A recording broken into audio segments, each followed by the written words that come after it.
Right, so separation of powers and parliament. So hopefully this will be nothing new, but again, use it as a refresher. Right, what are the separation of powers? Well, important principle to keep these three elements independent of each other. It acts as a check and balance to stop one of the three gaining power over the others.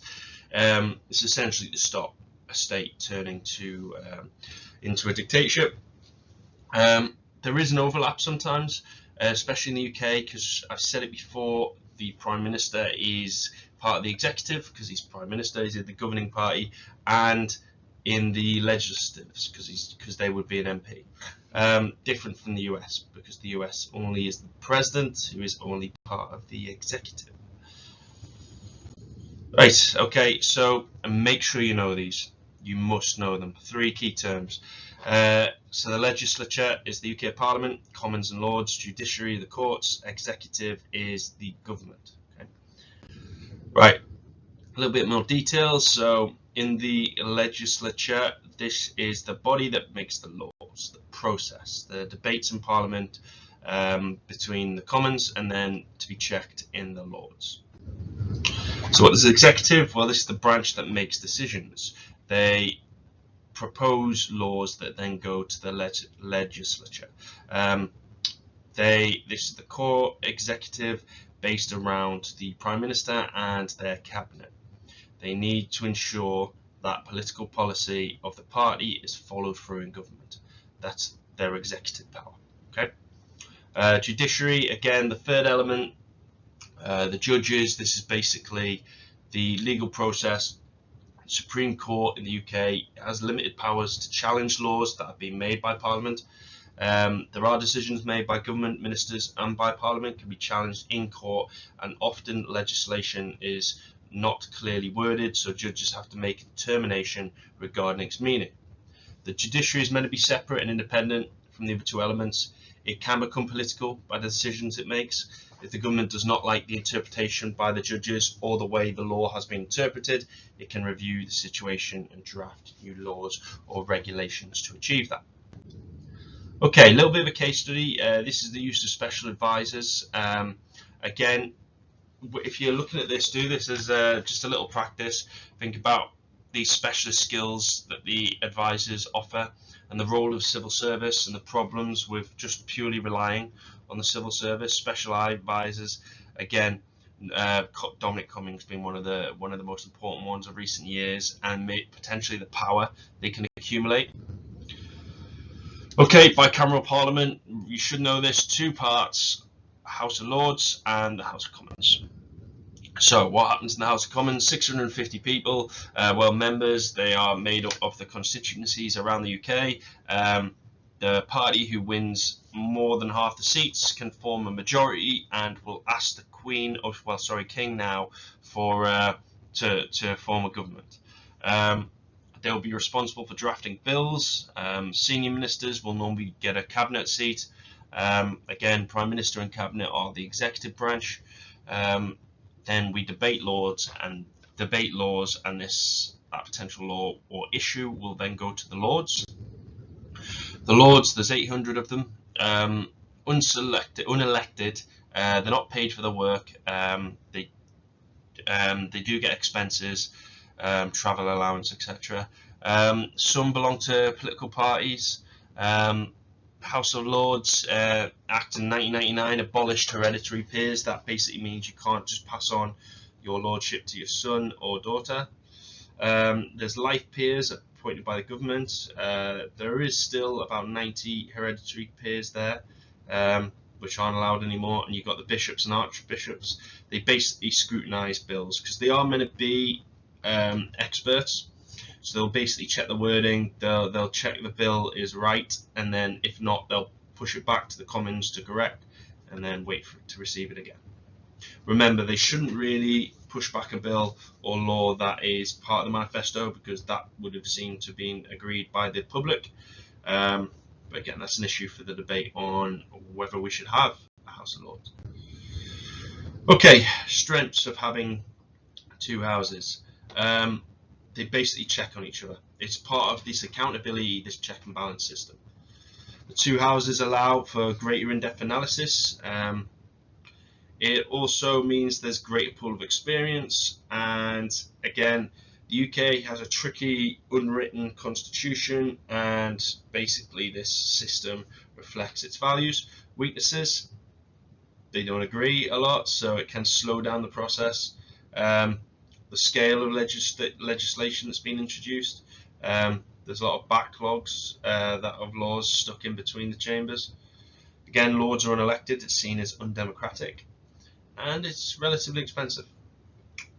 So do make a list of them.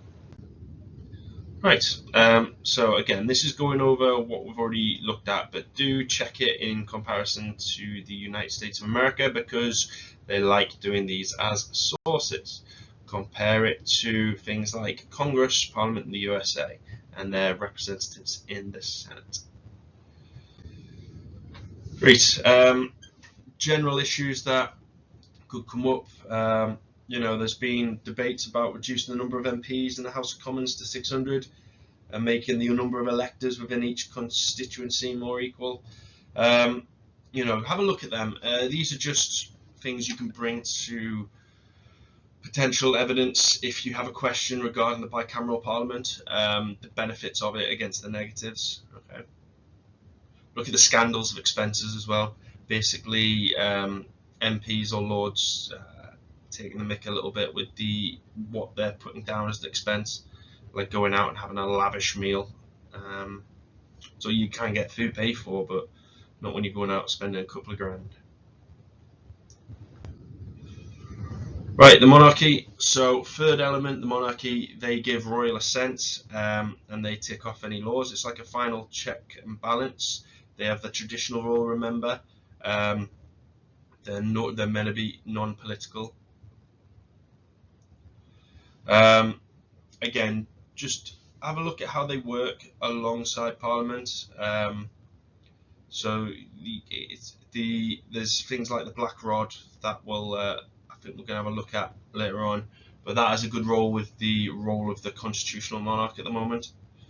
Again, have a read through, but again, essentially the check and balance, the royal assent, final say in any potential law. Right, functions of Parliament. 5 key functions: changing laws, holding government to account, checking the work of government, debating issues, and approving government spending. Again, this is all part of the liberal democracy, the way we can hold people to account. Okay, Parliament functions both as passing laws and holding government to account. Again, looking at how we use Prime Minister's questions, which can be given to your local MP to be brought up at PMQs, or it might be a party issue. Normally take place for an hour on Mondays, Tuesdays and Thursdays. Happens in the House of Lords as well. You also have select committees and debates. So this basically work in Parliament is done by House committees or joint committees. They basically set up departmental select committees that check on each other. All right, that's essentially what they do. They check on each other. If there's anything people aren't quite happy with, they'll ask them to explain their actions at this select committee. Or debates. Basically, MPs or Lords will debate a certain issue there and then. Okay, so just working as an MP, just make sure you're aware of it, how that process works. You remember you're representative of your area if you're an MP, so you need to attend debates, you need to raise issues of your constituents, attend party functions, look at in the yellow box how the private members' bills and PMQs work, and work in a constituency, how that process is. Sorry, I clicked that too fast. Basically, I'm going to look at the roles and jobs you get in Parliament. Just make a note of these guys, please, because they could come up as a 1 marker. So the simple marks you can get, and even if you don't fully understand them, you can use it by process of elimination. First thing you have is the Speaker, elected by other MPs. They basically chair debates. They're like a mediator. They ensure it's not absolute chaos. I mean, it does fall into absolute chaos sometimes, but they keep a lid on who can speak, and they also select who the next person to raise an issue will be, or the next person to respond or speak. They're meant to be impartial, politically neutral. They do come from political parties, but then they're meant to leave those allegiances to a side.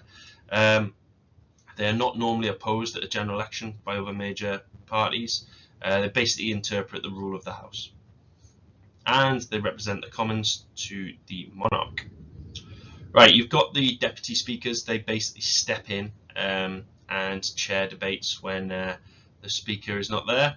Again, have a look over their other roles. It's basically supervision. It's basically doing and helping with the main role of the speaker themselves. We have the Lord Speaker. Again, similar role, but in the House of Lords, you might have guessed. Again, politically impartial, same kind of thing. Chairing House of Lords committees, dealing with daily businesses, keeping order. You might have heard that order, but that's more Commons, the PMQs. Basically, just mediating the debates. Right, make a note of each of these key roles, because these are the things that can come up. The Black Rod, well, first of all, they're about security of the House of Lords. They're also responsible, they have this ceremonial event. So during the opening of Parliament, Black Rod is sent to the Commons to summon MPs to hear the Queen's speech. But the doors are slammed in the Black Rod's face. This basically symbolises the independence of the Commons. The Black Rod then bangs 3 times with the door on the rod, on the door with the rod. The door to the Commons then opens, and MPs follow the Black Rod back to the Lords to hear the Queen's speech. It's very ceremonial, but it's very useful to show the independence of the Commons from the monarch. All right. You've got your front and back benches. I'll go into them in a little bit. Sergeant of Arms, basically security. They have a mace, and yeah, they're just keeping an eye on things, escort people in and out, etc. If anyone kicks off. Right, Clerk of the Commons. They just manage contracts, leases regarding the property of House of Commons. Just a bit on the front benches again. So the front benches are normally the cabinet, the cabinet ministers, and the back bencher is just a regular MP. Okay. So generally it's seen the front benches being the more important ones with more power, more role in governing, and then of course they'll be in the opposition bench as well. The back benches can still raise issues from the back. And the whips, you will have heard me mention a whip earlier. So a whip, they have a few roles. One of the most famous one is they basically try and force people to vote along party lines. So like they're important to that question regarding where does power lie, and Prime Minister, technically, if they have a majority, they have a lot of power, because all they need to do is ensure their own party votes with them, which you'd think theoretically they would, but no, it doesn't always happen. So this is the role of the whip, to bribe or cajole and party members or MPs to vote with the government to ensure that issue is passed without needing to convince opposite party members, right? So they're very important. You normally have a 3-line whip is the most important, and MP expected to vote according to the party's wishes. For a 2-line vote, it's important that an MP attends and votes. A 1-line vote is the least important for an MP to attend. So there's levels of importance in terms of how MPs can vote alongside the main party. But just be aware. Right, types of legislation. Just it's pretty boring. Just make sure you have a look at over those, please. Different bills that are drafted, public bills, change law that applies to the entire population, private bills promoted by organisations normally, hybrid bills, a mix of both, private members bills, basically a form of public bill that is can affect the entire population, but they cannot involve raising taxation. So it's just the different things that could be pushed through in Parliament. Right. So the first and second reading debate, this is really dry stuff, guys, I'm not going to lie. This is basically just what goes on and the nuts and bolts of that debate process. Basically, the House of Commons is given time to debate legislation in the day. The Speaker can request to call emergency debates to discuss urgent events that occur. So again, it's just a part of the debate process. And again, this is just a more accurate layout of that process of legislation. I mean, in class we talk about, right, the government kind of proposes it, then the House of Commons debate it, then the Lords check it, and you get the royal assent. Yeah, broadly that's how the law is passed. However, do look at the more accurate kind of point-by-point process of how this works. The discussion point, first reading, second reading, committee stage. Right, fixed term, again, I kind of discussed that in the previous video, so I'm not going to go too much into it. Just think about the advantages they can have. But after an election, the current Prime Minister goes to the palace and informs the monarch of one of the following. They have won a majority, and the monarch will ask them to form a government. They have lost, and that the monarch should invite the leader of the winning party to form a government, or that no party has won a majority. So parties need to organise a coalition amongst themselves. Right, just an example of how that works. In 2010 general election, the Labour Party lost its parliamentary majority. The Conservatives won more seats but did not have an overall majority. Gordon Brown remained in office and tried to reach an agreement with the Lib Dems. If they had reached an agreement, the two parties would still not have had an overall majority. So they would have had to try and invite another party with them. The Conservatives managed to get in there with the Lib Dems and form a coalition government. The two parties together had an overall majority of 77 seats. So, good thing about having a coalition is you actually get in power. Bad thing is, when I was talking about the whips, you can't exactly send your whip into another party to get them to vote along your lines. You have to make agreement with your coalition party to get certain deals through. So it's a lot trickier. A party can't just rule based on their own manifesto. They need to link in what the coalition party's manifesto is, which is what Conservatives and Lib Dems did. A good example of this is David Cameron, to get his leadership of Conservatives, had promised to push forward the EU vote with his far right wing of his party. So when he got into power, one of the deals was he needed to put into the debate for an EU referendum. Now, the Lib Dems would be very against this. So when the Conservatives are in power, the Lib Dems are going to be like, no, we're not doing that. But Cameron's in a difficult position because he's promised it to his own party. So he needs to make a deal with the Lib Dems, and part of that was same-sex marriage. So Conservatives would agree to same-sex marriage to be debated and potentially passed, and the Lib Dems would agree to the EU referendum. An issue with that was the far right or the right wing part of the Conservatives didn't like the same-sex marriage bill, and the Lib Dems, their supporters, hated the EU referendum. So it's a very tricky position to be in. Cameron and Clegg come out of this with looking basically less popular than they were because they've upset their support. So that's why it's a tricky one. The coalition, much better to have a majority. Right, okay, we'll leave it there. Again, please use this alongside other revision.